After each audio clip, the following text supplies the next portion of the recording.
Hey there, today we are talking about one of my favorite builds for group dungeons. This build does a great job in keeping your tank alive and has the versatility to spot heal other group members.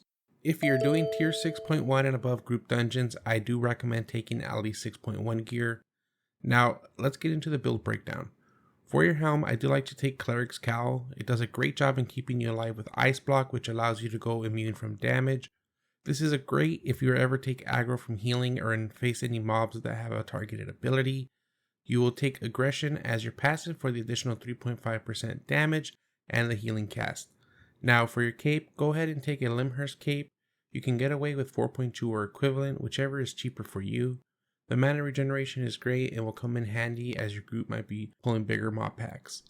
Your main hand will be Divine Staff. This staff offers a pretty impressive shield as your E with Divine Protection, which will give an ally a shield over 2,300 for 4 seconds.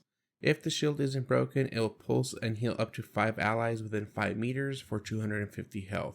You can combo this with your other abilities to ensure that you always have a major cooldown to keep your tank alive.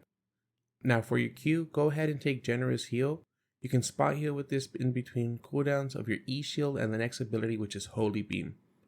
Holy Beam is a very powerful cast heal as it ramps up and will top your tank off.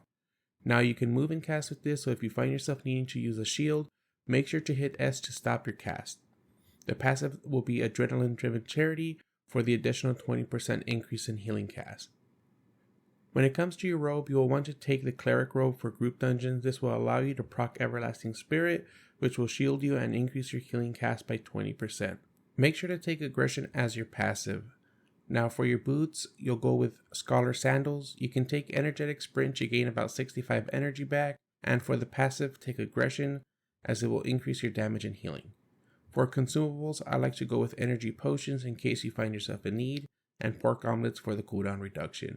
If you are having any sort of threat issue for healing with this build, I would recommend starting your tank healing with Holy Beam. The heal itself ramps, which will give the tank a bit more time to generate threat.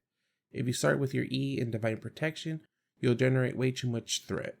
Now I do hope you have as much success as I did with this build, and please let me know in the comments what you think and what other builds you like to run during your healing group dungeons.